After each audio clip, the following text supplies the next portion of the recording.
Acara ini dipersembahkan oleh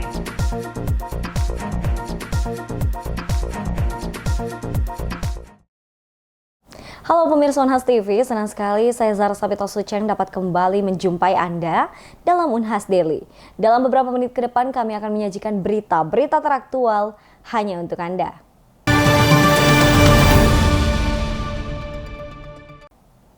Di era digital yang semakin maju, banyak pasien yang lebih memilih mencari informasi kesehatan melalui mesin pencari Google daripada berkonsultasi dengan dokter.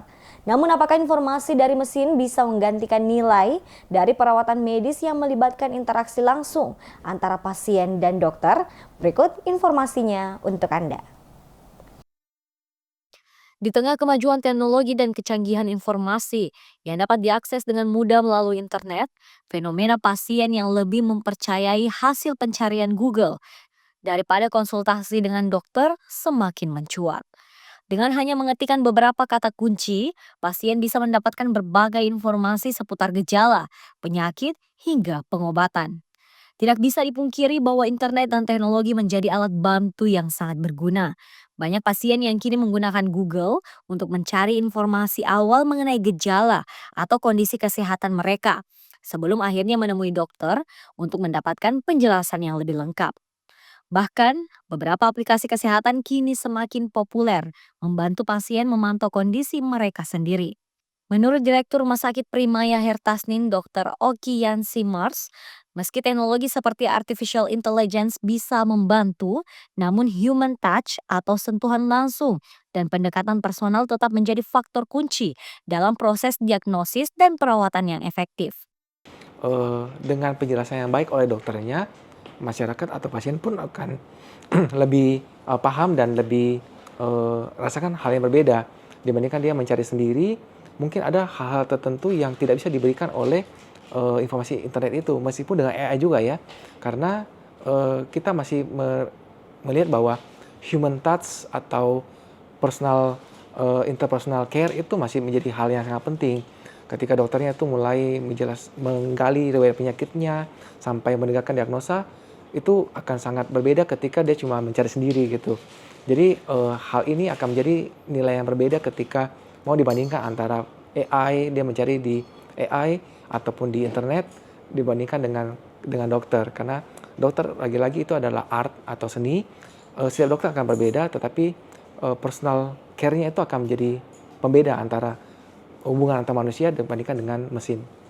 Penting untuk diingat bahwa meskipun internet menawarkan kemudahan, dokter tetap memegang peran utama dalam memberikan perawatan medis yang tepat. Kesehatan adalah sesuatu yang sangat personal, dan meskipun mesin atau AI bisa memberikan informasi yang berguna, perawatan manusia tetap menjadi pilar utama dalam dunia medis. Pada akhirnya, meskipun internet membawa banyak manfaat, perawatan medis yang melibatkan interaksi langsung antara pasien dan dokter tetap tidak tergantikan. Muhammad Syaiful, Unhas TV. Pemirsa, asam lambung memiliki peran penting dalam sistem pencernaan kita. Meski sering dianggap sebagai penyebab masalah kesehatan, nyatanya HCl atau asam klorida yang dihasilkan lambung memiliki manfaat besar bagi tubuh kita. Berikut informasinya untuk Anda. Asam lambung atau asam klorida diproduksi secara alami oleh kelenjar parietal di lambung. Senyawa ini berperan dalam memecah protein, membantu penyerapan zat besi dan kalsium, serta membunuh kuman yang masuk bersama makanan. Menurut Ketua Departemen Biokimia, Fakultas Kedokteran Universitas Hasanuddin, Dr. Marhan Harjo MBiomed PhD, kadar asam lambung yang seimbang sangat penting bagi kesehatan sistem pencernaan. Bahwa HCl ini pertama dibutuhkan untuk mengaktifkan enzim peptidase, ya, pepsin ya. Jadi kalau dalam keadaan tidak aktif namanya pepsinogen. Diaktifkan oleh adanya hasil lambung menjadi pepsin yang tujuannya adalah untuk mencerna protein yang masuk ke dalam lambung. Kemudian yang kedua bahwa HCl ini juga berfungsi untuk menghancurkan segala jenis kuman yang masuk bersama makanan, karena dengan dia punya keasaman yang tinggi itu bisa membunuh semua jenis kuman, bakteri, parasit ya yang masuk bersama makanan kita. Jadi fungsinya ada sebenarnya. Nah, kemudian HCl juga ini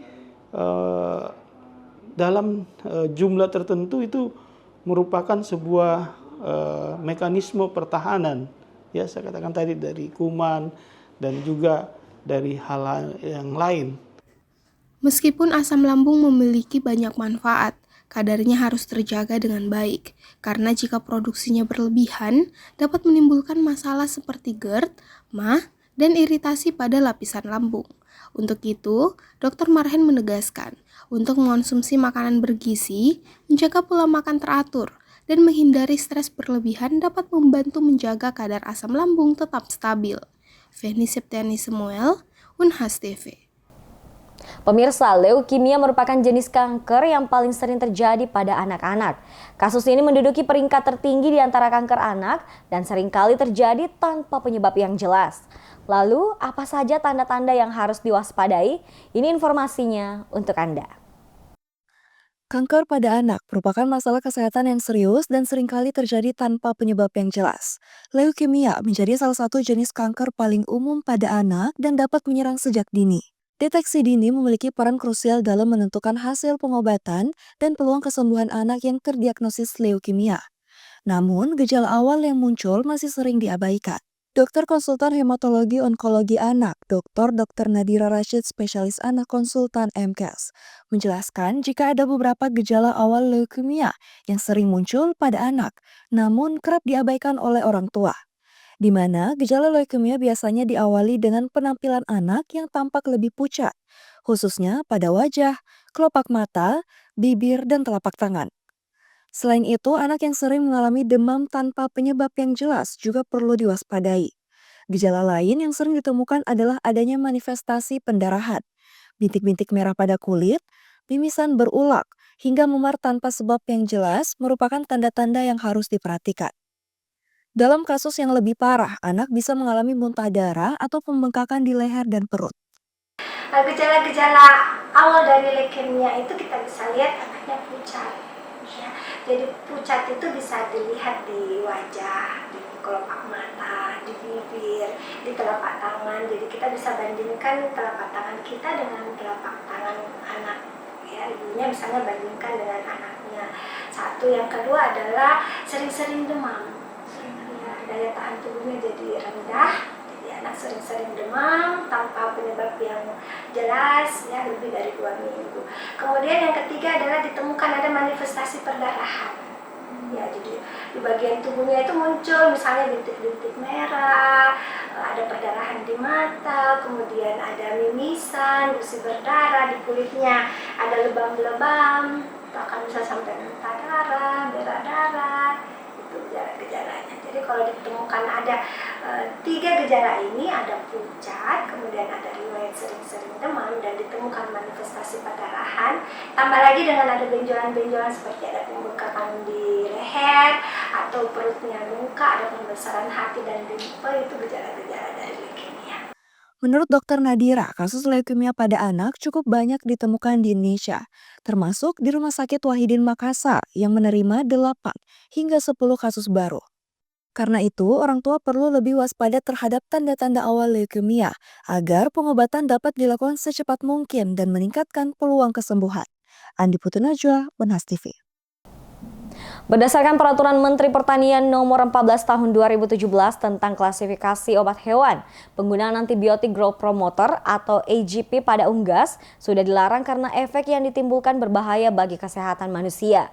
Untuk itu, Guru Besar Fakultas Peternakan Universitas Padjadjaran kembangkan feed suplemen pengganti AGP yang dinilai lebih aman. Pertumbuhan unggas yang begitu cepat sejalan dengan tingginya kebutuhan protein hewani, di mana 34% sumbangan protein berasal dari daging ayam. Berkaitan dengan hal tersebut, penggunaan antibiotik growth promoter atau AGP menjadi upaya dalam memacu pertumbuhan dan efisiensi terhadap produksi ayam. Namun, penggunaan AGP sudah dilarang oleh pemerintah sejak 2017 karena efek yang ditimbulkan terhadap konsumsi daging atau telur yang mengandung AGP berbahaya bagi kesehatan manusia. Menanggapi hal tersebut, peneliti sekaligus Guru Besar Fakultas Peternakan Unpad, Profesor Abun, menciptakan feed suplemen sebagai pengganti AGP yang disebut lebih aman karena terbuat dari bahan yang lebih alami. Produk yang kami buat begitu ya. Nah ini sebetulnya kami memanfaatkan 3 mikroba ya dari jenis bakteri, kapang, dan yeast. Nah, diharapkan dari bakteri, kapang, dan yeast ini bisa menghasilkan antibiotik alami begitu. Itu satu. Yang kedua juga kita memanfaatkan media untuk tumbuh dari mikroba itu adalah limbah perikanan yang kaya nutrisi ya, seperti protein, asam lemak, dan seterusnya. Nah, kami selama riset itu mengcombine mikroba mana sih yang cocok untuk pertumbuhan mikroba ini yang nantinya menghasilkan antibiotik dan medianya kaya nutrien. Nah, kami pilihlah dapat itu dengan limbah ikan patin.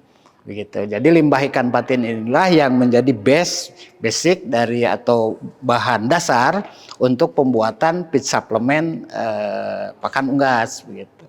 Nah, dengan pengkayaan nutrisi yang dikembangkan dari mikrobial begitu. Terdapat 2 jenis feed suplemen yang sudah dikembangkan, di mana kedua jenis tersebut dipakai sesuai dengan kebutuhan. Berbeda mungkin dalam meramunya saja. Misalnya ini yang LNC ya, liquid nutrient concentrat, artinya dalam bentuk liquid cair.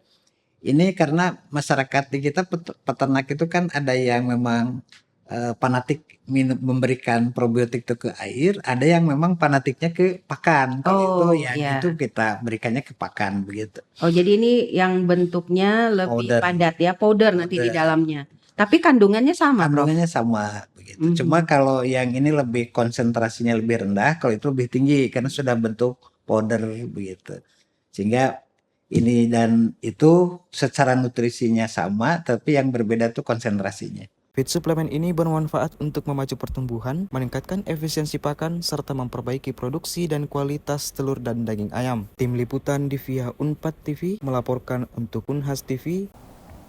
Baik pemirsa, berita tadi sekaligus menutup perjumpaan kita hari ini. Jangan lupa untuk terus saksikan Unhas Daily hanya di Unhas TV. Saya Zara Sabita Suceng beserta seluruh kru yang bertugas, pamit undur diri dan sampai jumpa.